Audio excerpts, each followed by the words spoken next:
पता है कि आज मैं आप लोगों के लिए बहुत ही इम्पोर्टेंट टॉपिक पे बात करने वाला हूँ कि आपके बोर्ड एग्ज़ाम में क्लास 10th के बच्चे ज़्यादा ध्यान दें, क्योंकि उन्हीं का ये बोर्ड पेपर है।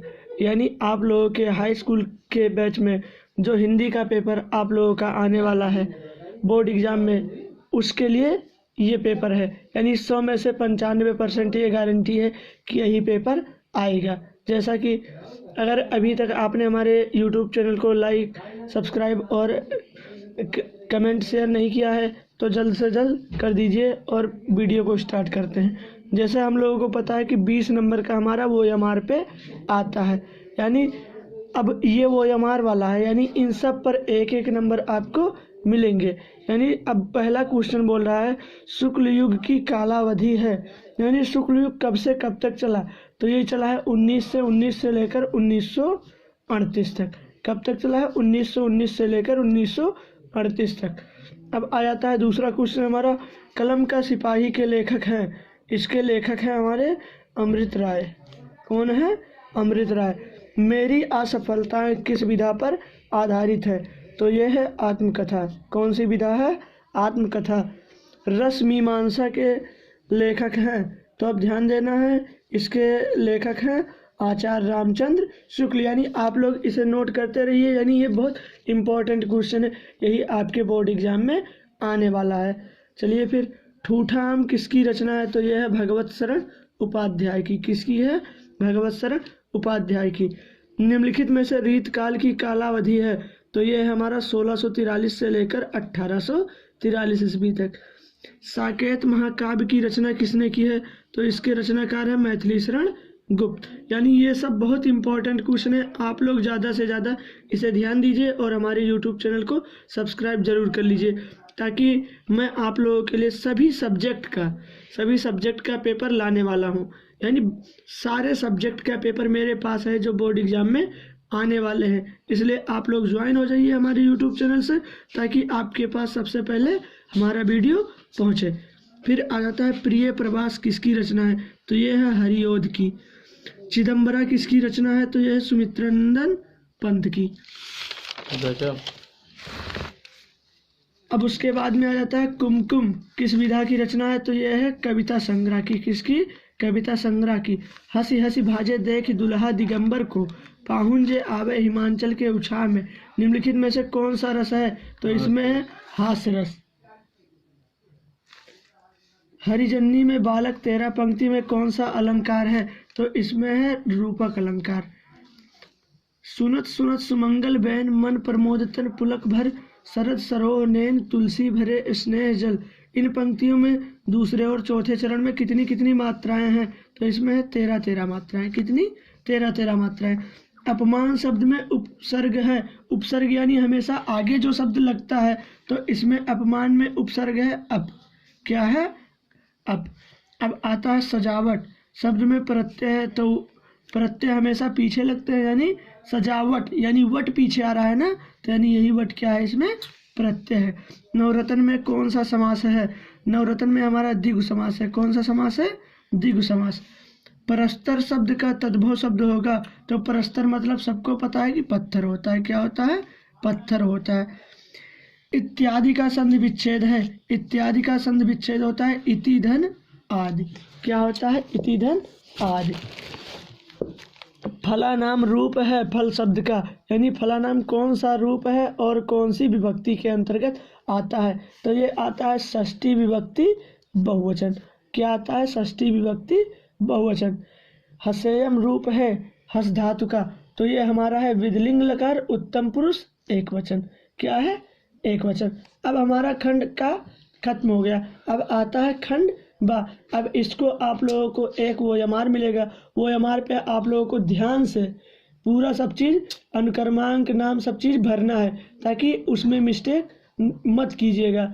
चलिए अब खंड बा के बारे में शुरू करते हैं। लिखा है निम्नलिखित गद्यांशों में से किसी एक के नीचे दिए गए प्रश्नों के उत्तर दीजिए। विश्वास पात्र मित्र जीवन की एक औषधि है, प्रत्येक पुरुष को करना चाहिए। अब ध्यान देना है, इसमें आपको 2 दे रहा है, इसमें कितना दे रहा है? 2 दे रहा है। यानी देखिए, एक तो ये का वाला है और ये खा वाला दूसरा है। इन दोनों में से अगर आपको किसी का भी आ रहा है तो कर सकते हैं। जैसे हमारा ये किस पाठ से लिया गया है, तो यह है मित्रता नामक पाठ से लिया गया है। किस पाठ से? मित्रता। और इसके लेखक कौन है? आचार्य रामचंद्र शुक्ल। इसी प्रकार ऐसे रेखांकित अंश की व्याख्या करना है। बाकी ये क्वेश्चन दे रहा है, इसको भी इसी में से ढूंढ के लिखना है, क्योंकि जगह थोड़ा कम था तो इसलिए पूरा नहीं लिखा गया है। अब दूसरा वाला भी इसी प्रकार है, इसको भी आप लोगों को पढ़ लेना है। अब आते हैं हम 22 नंबर क्वेश्चन में। और निम्नलिखित प्रश्नों में से किसी एक के नीचे दिए गए प्रश्नों निम्नलिखित पद्यांशों में से किसी एक के नीचे दिए गए प्रश्नों के उत्तर लिखिए। और इसमें 3 प्रश्न पूछेंगे और वो तीनों प्रश्न 2-2 अंक के होंगे, यानी 6 अंक के हो जाएंगे। उद्धव मोहि ब्रज बिसरत नाही .. सूरदास धन धन ब्रजवासी जिनसो हित जदु तात। यानी अब इसके अंतर्गत आपको ये ध्यान देना है कि ये किस पाठ से है। इसमें जैसे पूछ रहा है प्रस्तुत पद्यांश का संदर्भ हिंदी में व्याख्या कीजिए तथा काव्य सौंदर्य भी स्पष्ट कीजिए। यानी संदर्भ में हमारा ये होगा कि जैसे किस पाठ से लिया गया है, तो आपको ये बताना है प्रस्तुत पद्यांश हमारे हिंदी काव्य में संकलित पद नामक शीर्षक से अवतरित है, जिसके रचयिता सूरदास जी हैं। ऐसे लिखना है। तो आप लोग ये दोनों ध्यान रखेंगे। खा में ये रहा है, चाह नहीं मैं सुरबाला के गहनों में गूथा जाऊं .. जिस पर जावे वीर अनेक। यानी इसको भी आपको ध्यान रखना है। सबसे ज़्यादा इम्पोर्टेंट ये है उद्धव मोहि ब्रज बिसरत नाही, वेरी वेरी इम्पोर्टेंट। आप लोग ये बात हमेशा ध्यान रखना। अब आ जाता है हमारा 23 नंबर क्वेश्चन। आता है 23 नंबर क्वेश्चन। इसमें लिखा हुआ है निम्नलिखित लेखकों में से किसी एक लेखक का जीवन परिचय दीजिए तथा उनकी किसी एक प्रमुख रचना का नाम लिखिए। अब ध्यान देना है, अगर आप लोग केवल जीवन परिचय लिखते हैं तो उस पर केवल 3 नंबर मिलेंगे। अगर आप उसकी रचना भी लिखते हैं तो उसका मिलाकर 5 नंबर मिलेगा। रामचंद्र शुक्ल और जयशंकर प्रसाद, ये दोनों वेरी वेरी इम्पोर्टेंट हैं आप लोगों के लिए। इन दोनों को आपको याद कर लेना, ये हमेशा आप लोगों के पास आएगा। अब आ जाता है खा वाला। निम्नलिखित कवियों में से किसी एक कवि का जीवन परिचय दीजिए तथा उनकी एक प्रमुख रचना का नाम लिखिए। यानी अब इसमें से हमारे सूरदास और तुलसीदास बहुत इम्पोर्टेंट है, यानी वेरी वेरी इम्पोर्टेंट। इनको भी आप लोगों को याद कर लेना है। अब आ जाता है हमारा 24 नंबर क्वेश्चन। निम्नलिखित संस्कृत गद्यांशों में से किसी एक का संदर्भ सहित हिंदी में अनुवाद कीजिए। और देखिए, जैसे आप संदर्भ लिखेंगे तो केवल 2 नंबर मिलेगा, और अगर अनुवाद भी करते हैं तो 3 नंबर अनुवाद का मिलेगा, यानी दोनों मिलाकर 5 नंबर। जैसे यम नगरी विविध धर्माणाम संगम स्थली ... यम निजाम प्राचीन परंपराम इदानीम परिपालयत। यानी ये वाराणसी नगरी नामक पाठ से लिया गया है। आप लोगों को पता है, क्योंकि इसमें क्या दे रहा है, यम नगरी, यानी किसी नगरी की बात कर रहा है, यानी वाराणसी की बात कर रहा है। तो इसके अंतर्गत आपको ये फर्स्ट वाला दे रहा है, बाकी ये सेकंड वाला आपको इधर दे रहा है। तो यानी इन दोनों में से केवल एक का अर्थ और संदर्भ लिखना है। चलिए अब खा वाले में आ जाता है।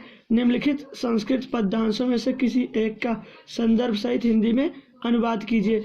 यानी अब अभी तो ये हमारा गद्यांश था, अभी जो हमने इसे पढ़ा है, अभी हमारा पद्यांश आ जाता है। यानी इसका अब हम लोगों को संदर्भ और अर्थ लिखना है। जैसे इसमें भी 2 दिया है, तो 2 में से केवल एक का ही लिखना है। और अगर संदर्भ लिखेंगे तो केवल 2 नंबर मिलेंगे, और अगर अनुवाद भी लिखते हैं तो दोनों मिलाकर हमें 5 नंबर मिलेंगे। जैसे पहला वाला है सर्वे भवन्तु सुखिनः सर्वे सन्तु निरामया सर्वे भद्राणि पश्यन्तु मा कश्चित् दुःख भाग् भवेत्। किन्नु हित्वा प्रियो भवत् किन्नु हित्वा न शोचिते ... काम हित्वार्थवानम भवति लोभम हित्वा सुखी भवेत्। यानी इन दोनों श्लोकों में से किसी एक का आपको लिखना है। तो आप लोग ध्यान दीजिए। फिर उसके बाद में आता है अपनी पाठ्य पुस्तक के संस्कृत खंड से कंठस्थ किया हुआ कोई एक श्लोक लिखो जो इस प्रश्न पत्र में न आया हो। यानी आप लोगों को यह ध्यान देना है कि एक श्लोक लिखना है जो इस प्रश्न पत्र में ना आया हो। जैसे मैं आप लोगों को एक श्लोक बताए दे रहा हूँ, चाहे यही याद कर लेना।